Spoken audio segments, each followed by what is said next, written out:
It was Christmas Eve morning when Mira Monroe's world turned upside down. The young teacher had been dismissed from Thornhill Academy, and as she stood in the cold office, the words still rang in her ears. "Too much heart," the principal had said, shaking his head. Mira had always cared deeply for her students, sometimes more than the rules allowed. When she saw a hungry child, she didn't think twice about giving them her lunch. It was the right thing to do, but now it had cost her everything. Without any savings and no references to turn to, she felt like she was falling into an endless void. She walked out of the academy with nothing but her carpet bag and a heavy heart. Snowflakes drifted down from the gray sky, each one a reminder of the winter ahead. The world seemed silent, as if everything was holding its breath. Mira had nowhere to go.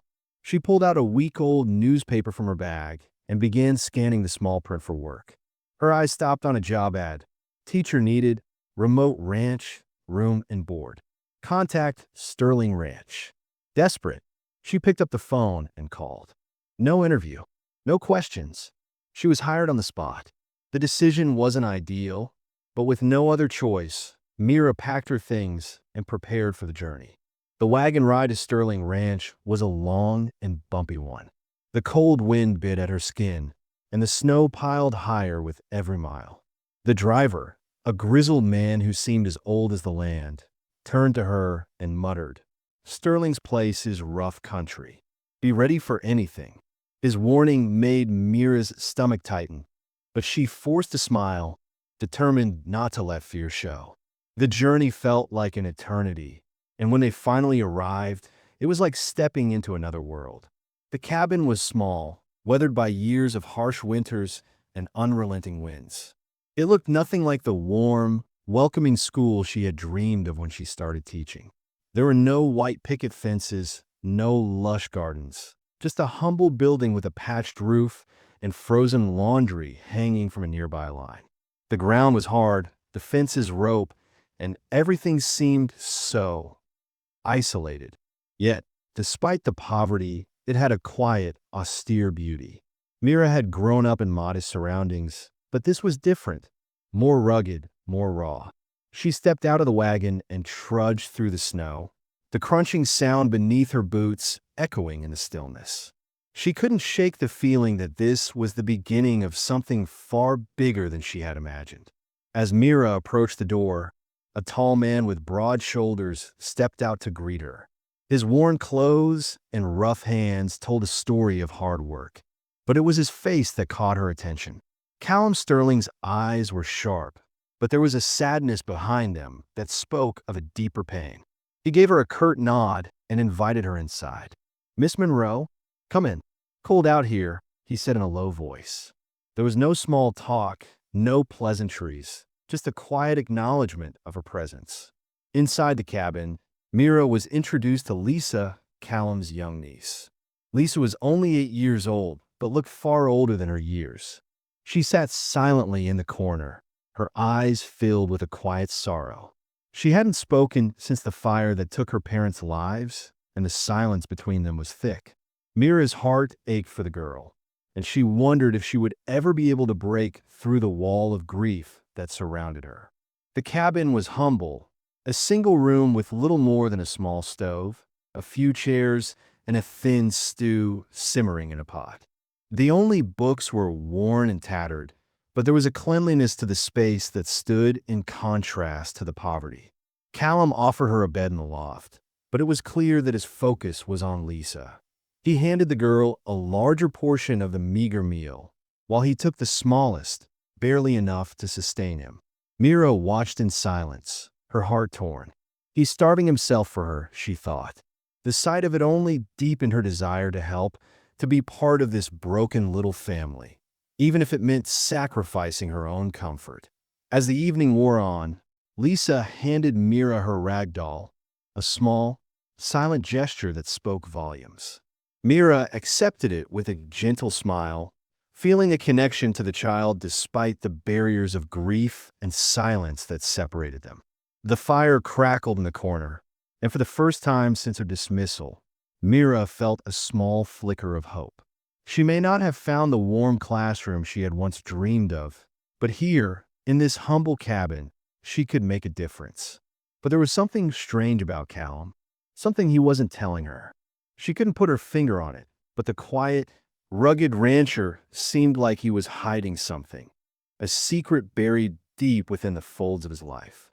For now, she would stay for Lisa's sake, and perhaps, in time, she would learn what Callum Sterling was really hiding. But tonight, at least, there was a small sense of peace.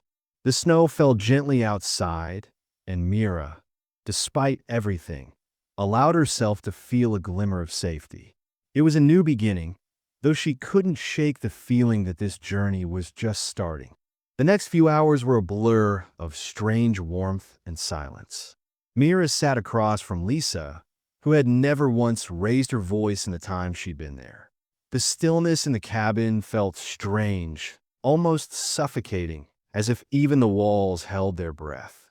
Callum busied himself with repairs in the corner, his steady movements punctuated by the occasional groan of the wood or the scrape of metal on stone.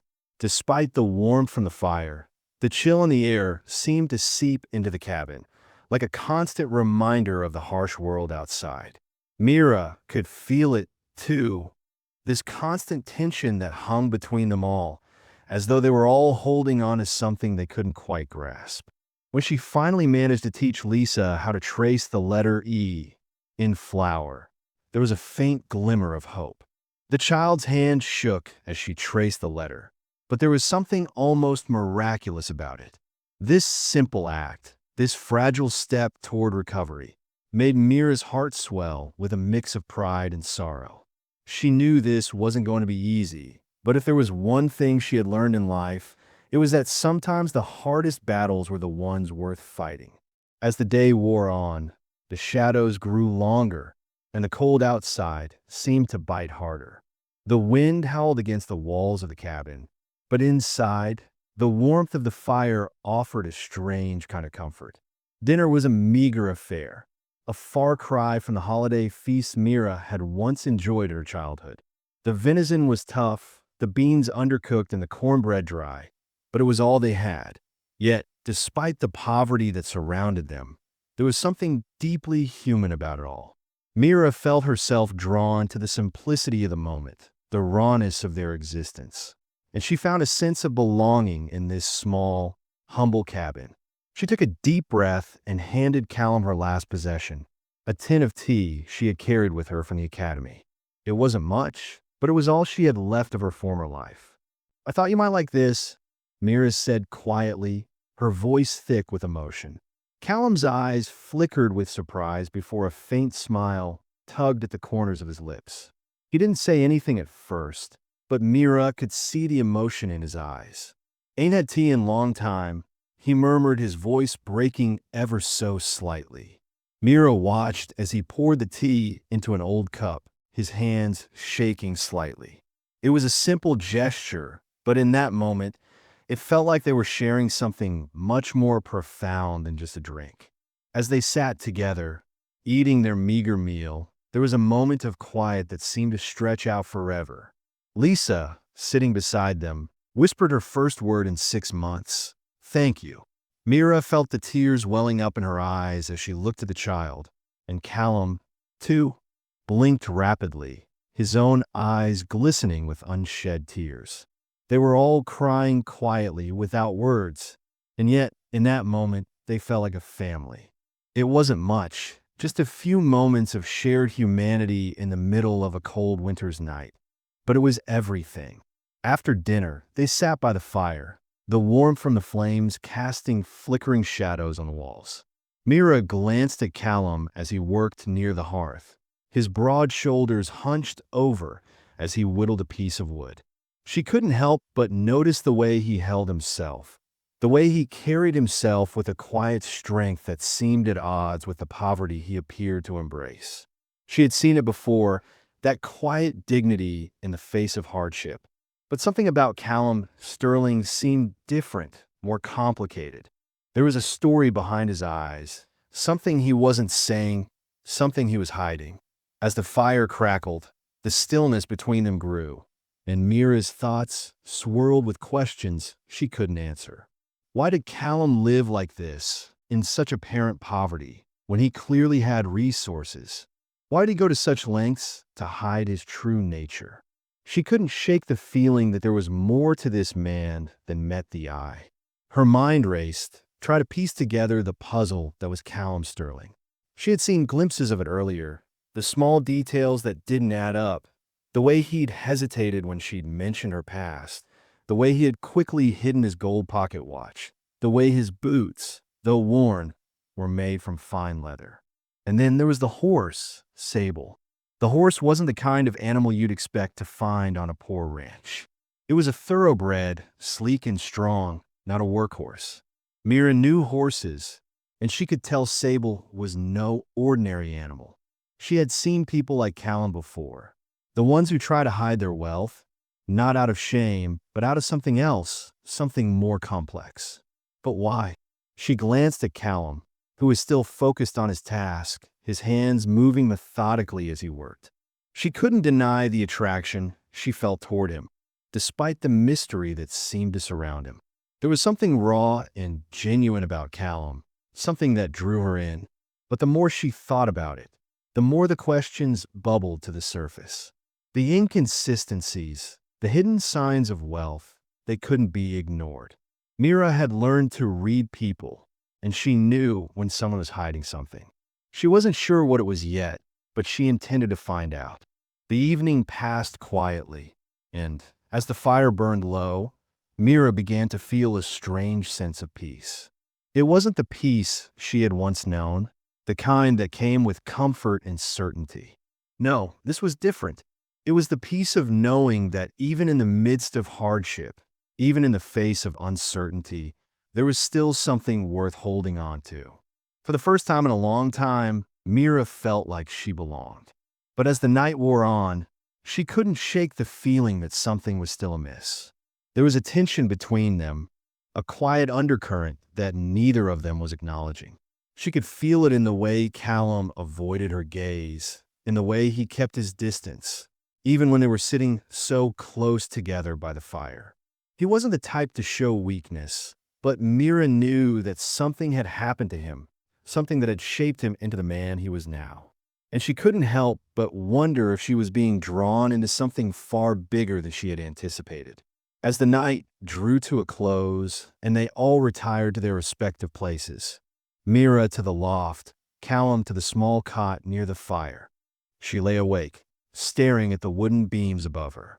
The cold air drifted through the cracks in the walls, but she hardly noticed.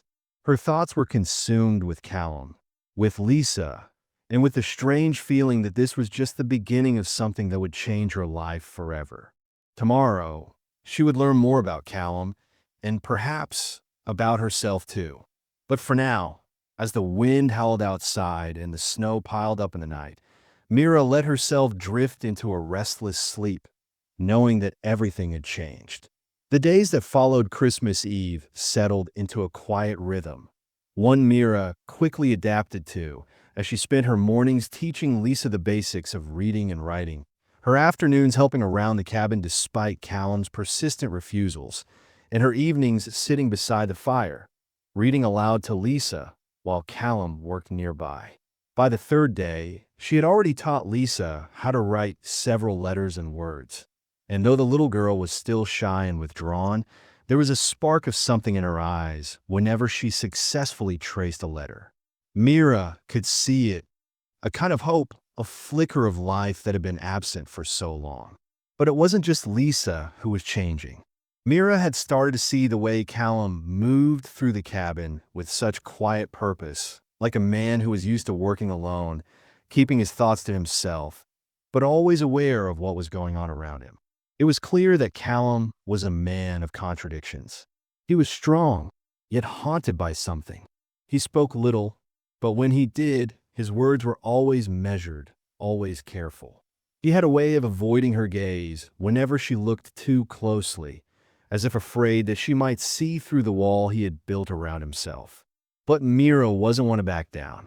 She kept watching, kept wondering, and kept asking herself the same question. Why was Callum living like this? Why was he pretending to be someone he wasn't? Each day brought a little more clarity, and yet, every evening, the same feeling lingered in the air between them. The feeling that there was something unsaid, something hidden just out of reach. It was on the evening of December 28th, as the fire crackled on the hearth and the snow continued to fall outside, that Mira realized how deeply she had been drawn into this strange, quiet world. She had felt a shift within herself, a change she couldn't quite explain. Callum had become someone she couldn't ignore, someone whose presence seemed to fill the space around her. And it wasn't just the mystery of who he was that intrigued her. It was something deeper. It was the way he cared for Lisa, the way he never once complained about his own hardships, the way he silently sacrificed for the child he had promised to protect. Mira found herself thinking about him constantly. But it wasn't until that night, as she descended from the loft, that she felt the shift in her heart. Callum was standing by the fire, his back to her as he stoked the flames. For a moment, neither of them spoke. Mira felt the distance between them, the unspoken tension that had been building since she arrived.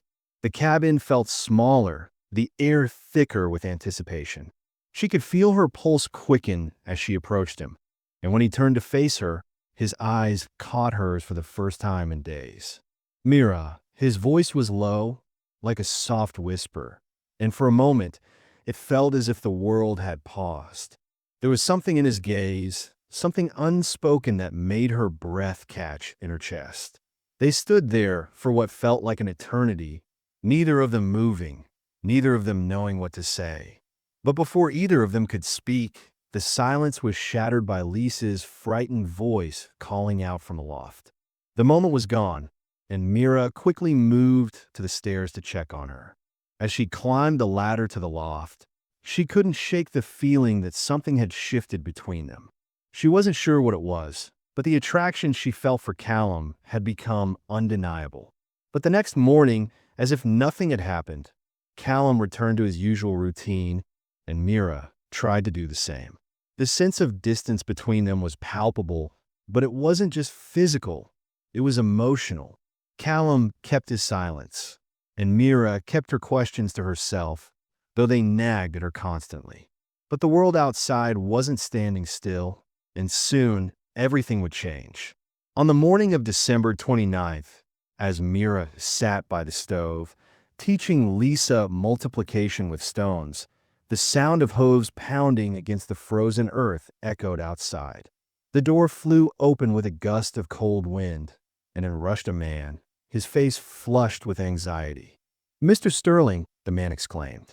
It was the banker, Harrison. His eyes were wide with panic, and he dismounted quickly, his boots crunching against the snow. "Thank God you're here. We got a problem."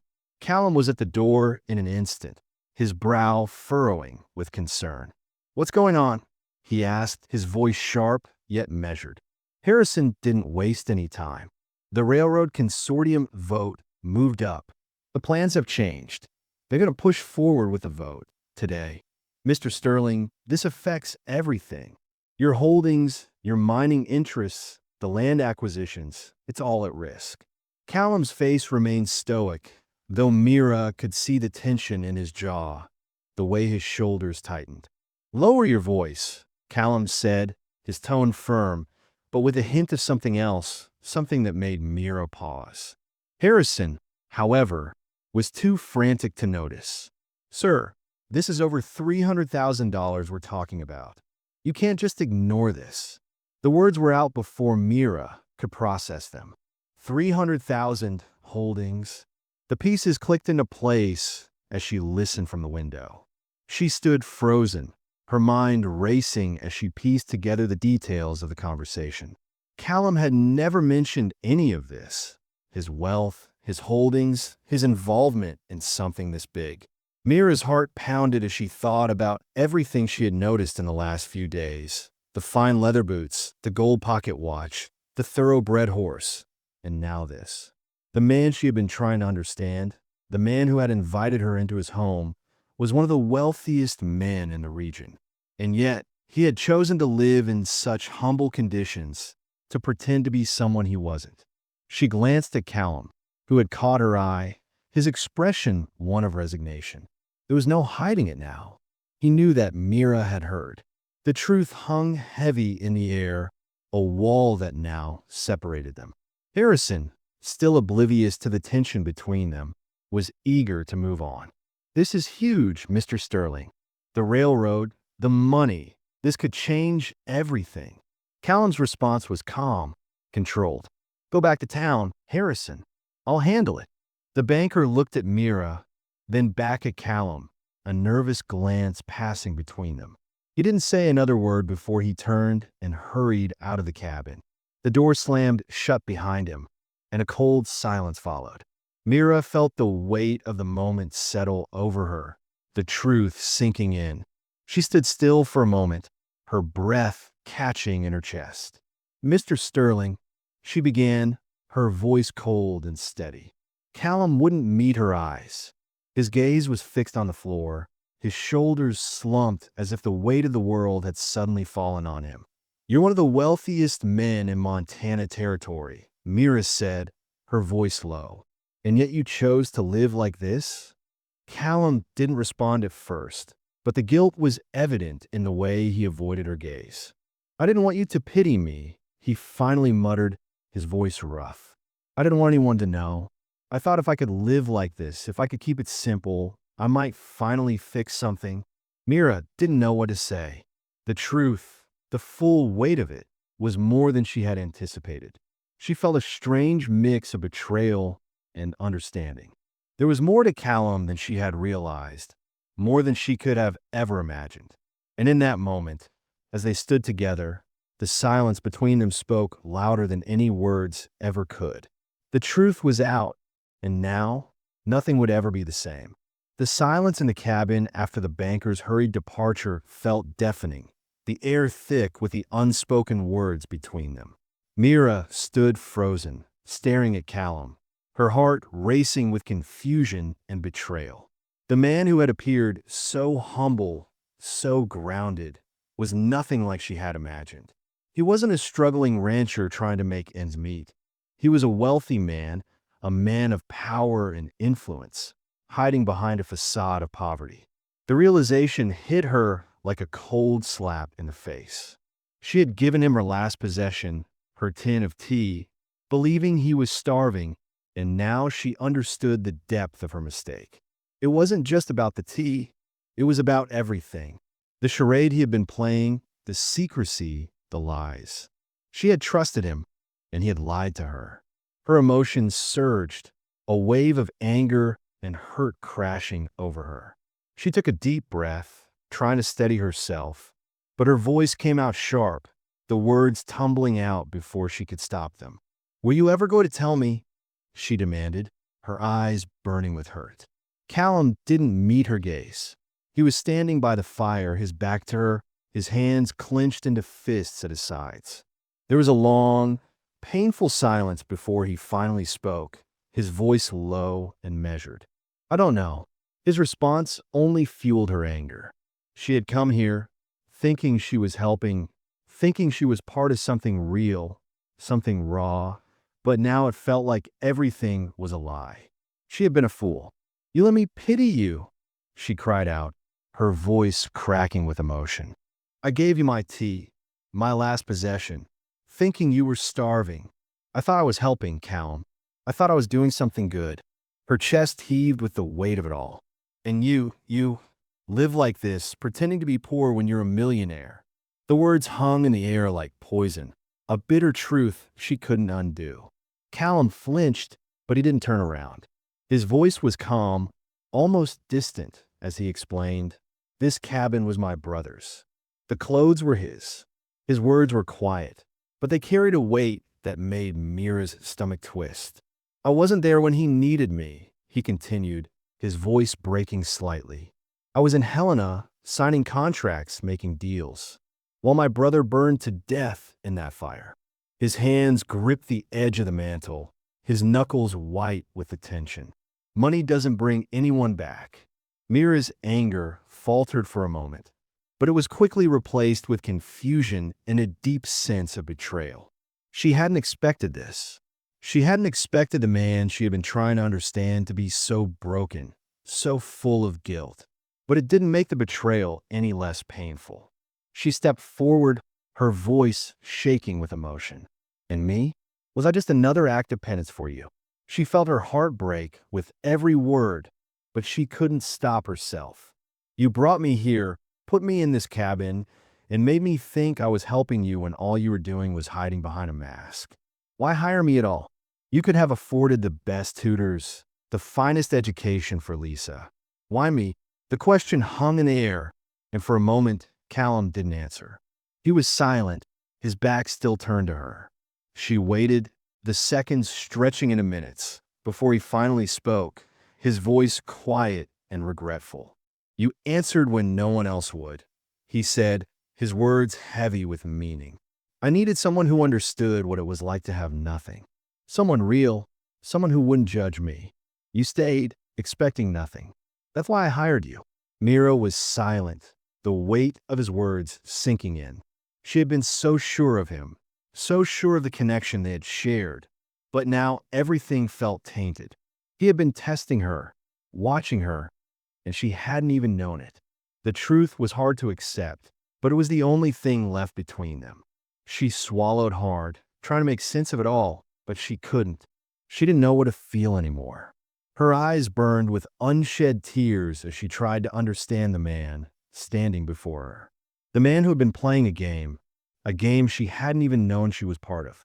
Her chest tightened as she tried to hold back the tears, but they came anyway, falling freely down her face.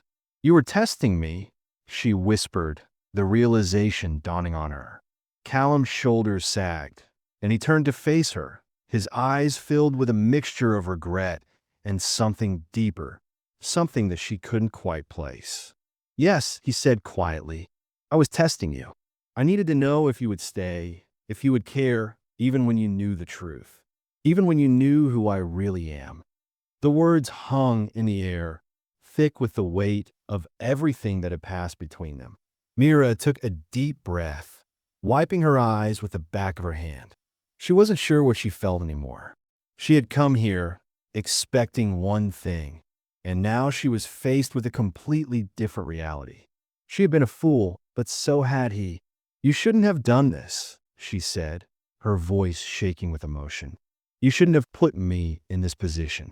I trusted you, Callum. I trusted you when I thought you needed me. Her heart was breaking with every word, but she couldn't stop herself.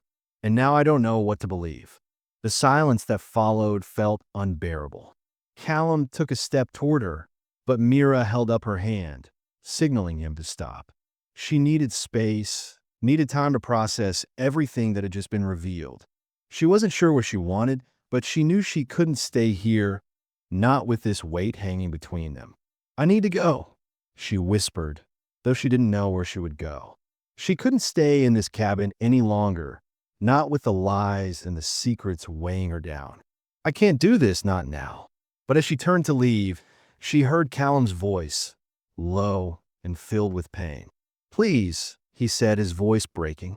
I don't know how to fix this, Mira, but I need you. I can't do this without you. The words hung in the air between them, heavy and raw. Mira stopped in her tracks, her back still to him. She closed her eyes, torn between the man she had come to care for and the man who had betrayed her trust. She didn't know what to say, didn't know what to do. Everything inside her screamed for her to leave, to walk away from the lies and the confusion. But a part of her wanted to stay, wanted to believe that there was something worth fighting for. She didn't know if she could forgive him, but she knew one thing for sure. She wasn't ready to walk away just yet. I don't know if I can forgive you, she whispered, her voice barely audible. But I'm not leaving, not yet. Callum's voice trembled as he spoke again, the pain in his words unmistakable. Thank you, he said softly. And with that, they stood in the silence together, knowing that everything had changed, and yet nothing would ever be the same. The next few days were a blur of quiet tension and unspoken words, and despite the fragile peace that had settled between Mira and Callum, Neither of them seemed to know how to move forward. Mira could feel the weight of the unsaid words pressing on her chest, and Callum's silence was a constant reminder of the distance that now lay between them. They still worked together. She continued teaching Lisa, helping her read and write, and Callum kept up with the chores, mending the fences, chopping wood, and tending to the animals. The days passed in a rhythm that felt both comforting and unsettling, as though they were walking around the same hurt, unable to find the courage to face it directly. Mira couldn't shake the feeling that something was slowly shifting inside her, though. The house, the cabin, and even the land around them felt like they were changing her, shaping her in ways she hadn't expected. She couldn't help but notice how much she had come to care for Lisa, the little girl who had barely spoken since the fire that had taken her parents. Lisa had started to open up, her whispers turning into full sentences as she learned to write and speak again. There was a tenderness in the way Lisa looked at her now, a warmth that made Mira's heart ache with a love she hadn't expected to feel. But it was Callum who remained the greatest mystery. The man who had so carefully hidden himself, the man who had made her question everything, was now someone she couldn't get out of her mind. Despite the anger and the betrayal, despite the secrets he had kept from her, she couldn't deny the quiet strength that she saw in him. The strength that had kept the ranch going, the strength that had kept Lisa safe, and the strength that had endured all of his own grief. It was impossible for Mira to ignore the attraction she still felt for him, the quiet pull that was slowly turning into something more. But she had learned the hard way that Callum was not an easy man to understand, and even now, with all the revelations, he remained a riddle. On the morning of January 2nd, as the cold light of winter streamed through the small cabin's windows, Mira sat at the table, quietly watching Lisa as she drew, her concentration deep as she sketched out the image of a horse. It was an image that had come to life over the past few days, as Lisa had become more engaged with the world around her. Mira smiled softly to herself, glad to see the girl making progress. She had come to see Lisa as her own child.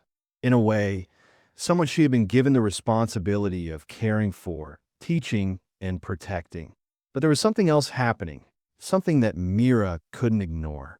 Her heart, which had once been so focused on teaching and guiding, was now becoming more deeply tied to this small family she had found herself in.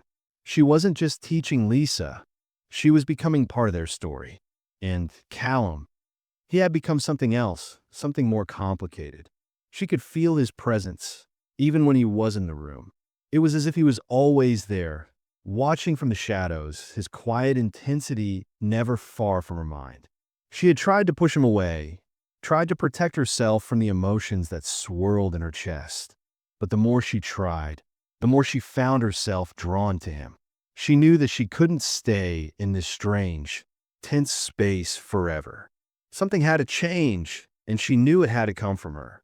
As if reading her thoughts, Callum appeared in the doorway, his usual silence filling the air. His eyes, once so guarded, seemed softer now, as though he had finally let go of some of the walls he had built around himself. He didn't say anything at first, just stood there, watching her. Mira felt her pulse quicken, but she didn't look away. It was as though they were both waiting for something to happen, waiting for the moment when everything would finally fall into place. Finally, after what felt like an eternity, Callum spoke, his voice low and rough. "Mira," he said, his gaze never leaving hers. "I need to tell you everything. I can't keep hiding from you, and I can't keep pretending to be someone I'm not." Mira's heart skipped a beat, and she didn't know whether to feel relieved or fearful. She had been waiting for this moment for days, and now that it had come, she wasn't sure what to expect. "What do you mean?" she asked, her voice barely above a whisper. Callum stepped forward, closing the distance between them. His eyes were filled with something raw, something vulnerable, and for the first time since they had met, Mira saw the true depth of his pain. "I wasn't always like this," he began, his voice shaky as he spoke. I wasn't always the man who lived in that cabin. I used to be someone else, someone who believed in the power of money and the power of wealth. I built my empire, I made my millions, and I thought that was all I needed. But when my brother died, when he burned to death in that fire, his voice cracked, and for a moment, he fell silent, as if the memory was too painful to bear. Mira's heart clenched at the rawness of his words. She hadn't known about his brother, hadn't known the depths of the pain he carried inside him. I was in Helena, Callum continued, his voice stronger now, but still filled with sorrow. I was making deals, making money, and I wasn't there when my brother needed me. I couldn't save him, and I've been living with that guilt ever since. Mira felt a lump form in her throat. She had never seen Callum like this, never seen him so broken, so raw. It was as if the mask he had worn for so long had finally slipped away, revealing the man beneath. After the fire, he continued, his voice steadier now, I couldn't live the way I had before. I couldn't go back to the life I had built. I hated the money, hated everything about it. So I came here, to this ranch, to this place where I could forget who I was and start over. I wanted to give Lisa a life that wasn't defined by wealth, by power, by the things I'd spent so many years chasing. But I was wrong.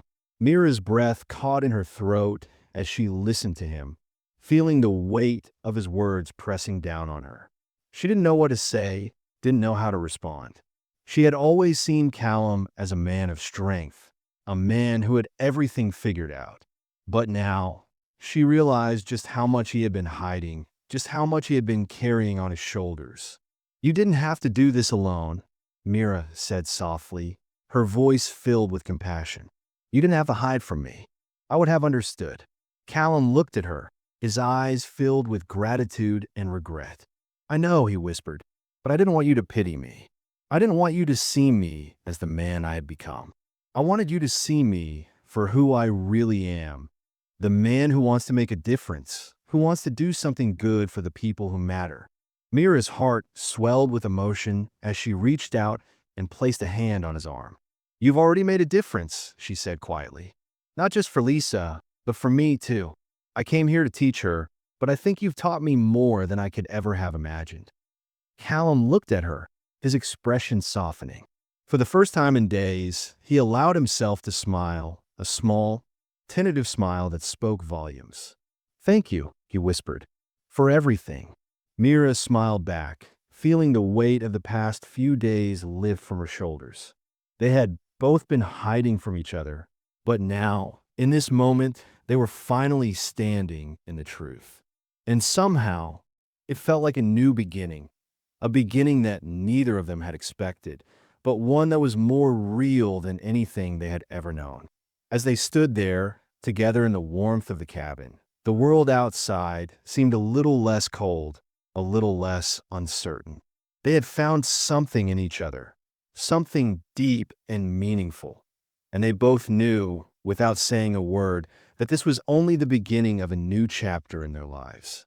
The truth had finally set them free.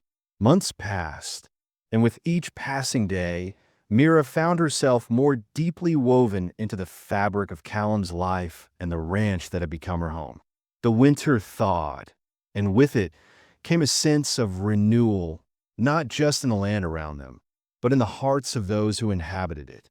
Mira continued to teach Lisa, watching as the once silent, withdrawn child blossomed into a young girl full of laughter and questions. She was no longer the quiet shadow she had been when Mira first arrived. She spoke freely now, her words coming easily, her laughter ringing through the cabin like the song of a bird. It wasn't just Lisa who had changed, though. Mira had found a kind of peace she had never known before. The harsh realities of her previous life, the disappointments, the heartaches, seemed to fade with each passing day. She had come to the ranch with no expectations, no real plan, but now it felt like she had found a place where she truly belonged. Callum, too, had changed in ways she hadn't anticipated. He had become a man of balance, no longer the brooding, secretive figure who had first opened the door to her. but someone who had learned to embrace his true self. The man who had both wealth and a desire to use it for good. The man who had faced his own guilt and come out the other side with a sense of redemption. He had started to spend more time in town, balancing his business interests with his life at the ranch, no longer hiding in the shadows of his past. He still worked the land, still cared for his animals, but there was a new sense of purpose in his actions, a quiet confidence that hadn't been there before. He had found a way to combine his responsibilities and his desires, not allowing either to overwhelm the other. As spring settled in, the ranch began to flourish. The fields turned green, the trees began to bud, and flowers bloomed in vibrant colors across the landscape. Callum had started making improvements to the cabin, adding windows to let in more light, replacing the old stove with a better one, and even adding bookshelves to fill the cabin with stories that Lisa could read. It was as though he was finally opening up, not just to Mira, but to the world around him. He had started to see the possibilities, to understand that wealth was not just something to be hoarded or hidden away. It was a tool, a means to make a difference, and he had begun to channel it into projects that would benefit not just his ranch, but the entire community. He had contributed to the construction of a new schoolhouse for the town's children, started a fund for scholarships for orphans, and even helped provide medical supplies to the local clinic. Mira had been amazed by the changes in him, the way he had embraced his position not as a burden, but as an opportunity to do good. It was in those quiet moments when they sat together by the fire or walked the land together that Mira realized just how far they had come. What had begun as a lie had transformed into something far greater, a partnership, a family. It was not just about teaching Lisa anymore. It was about building a life together, about creating something that would last long after they were gone. In late May, the first signs of summer began to appear, and Mira knew that it was time. She had been dreading the moment when everything would change. But she also knew that it was inevitable. She was no longer the teacher who had arrived in the dead of winter, cold and desperate for a new life. She had become a part of this ranch, a part of Callum and Lisa's life. But there was one thing left undone, one thing that neither of them had said aloud. That evening, as the sun dipped below the horizon, casting long shadows across the ranch, Callum and Mira sat together on the porch, the cool evening air brushing against their faces. The sound of crickets filled the air, and the sky turned a deep shade of purple as the stars began to twinkle. Mira looked over at Callum, who was gazing out at the land, his face thoughtful. She could tell he was lost in his thoughts, but she had something on her mind that she could no longer keep to herself. "Callum," she began, her voice steady but filled with emotion, "I've been thinking about the future, about what comes next." Callum turned to her, his expression soft but serious. He nodded, waiting for her to continue.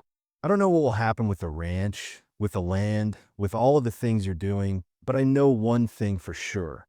I want to be a part of it. I want to be here, with you and Lisa, to help build something that lasts."